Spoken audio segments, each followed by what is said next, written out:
Bonjour à tous, c'est Zimbabwe. Nous nous retrouvons pour les événements du 3 octobre. Aujourd'hui, c'est l'anniversaire de la réunification allemande, donc qui a eu lieu en 1990, et donc c'est aujourd'hui le jour de la fête nationale allemande. Plus précisément, en fait, c'est l'anniversaire de l'intégration donc de la République démocratique allemande au sein de la République fédérale allemande. Voilà. Enfin, faut faire un petit peu la petite différence. C'est pas vraiment une unification entre deux systèmes politiques. C'est un qui est englobé dans un autre, hein. Et donc là, vous pouvez voir les évolutions qu'il y a eu, et on peut voir que clairement il y a eu une grosse fracture entre l'Allemagne de l'Ouest et l'Allemagne de l'Est, qui existe encore aujourd'hui malheureusement en termes de chômage, en termes de vote politique, ce genre de choses. Ce qui est un peu triste, mais après il faut comprendre que ici, on a des gens qui ont vécu toute leur vie dans un système communiste, et évidemment, avec la réunification allemande, il y a eu plein de conséquences. Au niveau des monnaies, elles n'étaient pas du tout pareilles. On a essayé de faire en sorte que les gens de l'Est aient de l'argent, et au final, ils n'en ont même pas eu beaucoup. Les privatisations, évidemment, pour des gens qui avaient vécu à l'Est, c'était très dur, hein. Au niveau des systèmes de santé, c'était bien plus développé à l'Est qu'à l'Ouest, et du coup, tout ça, ça a été perdu.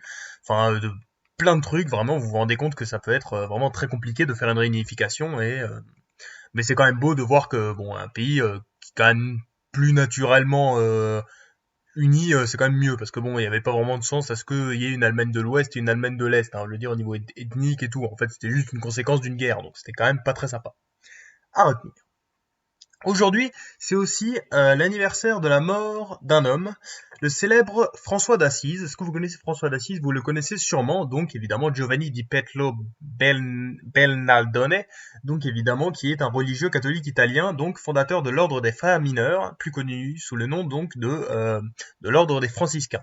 Et en fait, ce sont des gens, donc un mouvement qui a été créé en Italie, et en fait, c'est des gens qui essaient de vivre dans une grande pauvreté et de simplicité évangélique, en fait, pour se rapprocher de la parole du Christ, quoi. Et François d'Assise, c'est un mec qui a fait ça toute sa vie, voilà, qui gagnait son pain juste en faisant des travaux manuels, aussi considéré comme le précurseur du dialogue interreligieux, donc c'est-à-dire le fait de parler avec d'autres personnes, de discuter. Par exemple, il s'opposait souvent aux croisades, hein, parce qu'on était un petit peu dans cette période, et les croisades, bon, il y a eu quelques trucs pas vraiment fous pendant les croisades, hein, on en avait déjà parlé. Et donc voilà, François d'Assise, c'est vraiment un homme très important, voilà, qui a été canonisé évidemment 2 ans après sa mort, et voilà, qui a vraiment encore une influence aujourd'hui. Par exemple, il considérait les animaux comme des créations vivantes de Dieu et les élevait au rang de frères de l'homme. Et du coup, le jour de sa fête, le 4 octobre, a été instauré comme journée mondiale des animaux lors d'une convention. Donc par exemple, il a eu d'influence sur plein de choses, donc vraiment une personnalité à retenir. Et enfin, c'est aussi l'anniversaire d'une certaine opération ayant lieu en 1952. Qu'est-ce que c'est?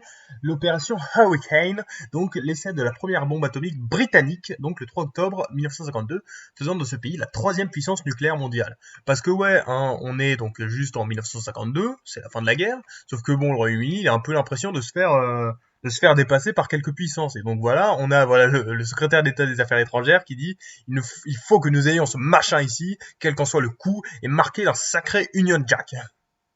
Voilà, on voit bien les Britanniques qui sont un peu en train de rager parce qu'ils se font dépasser. Et du coup, évidemment, donc on a un essai donc qui se fait au large à la côte ouest de l'Australie, avec une bombe qui ressemble à Fatman. Donc Fatman, c'était la bombe utilisée à Nagasaki, hein, pour ceux qui savent pas. Et donc, ça a été un succès. Et donc, le Royaume-Uni était donc la troisième puissance nucléaire et revenait un petit peu dans la course du nucléaire. Bravo à eux. Bon, après, évidemment, il y a eu des critiques, hein, évidemment, et ça se comprend. Mais bon, le Royaume-Uni est aussi une puissance nucléaire, hein, je vous le rappelle, il ne faudra pas l'oublier. Il n'y a pas que la France enfin, il n'y a pas que les États-Unis et la Russie qui sont des puissances nucléaires. D'ailleurs, la France en est une aussi, à retenir. Donc voilà les trois événements du jour. Donc on a la réunification allemande en 1990, la mort de François d'Assise donc en 1226 et leur opération Hurricane en 1952. C'était Zimbabwe. Merci d'avoir regardé. Bisous.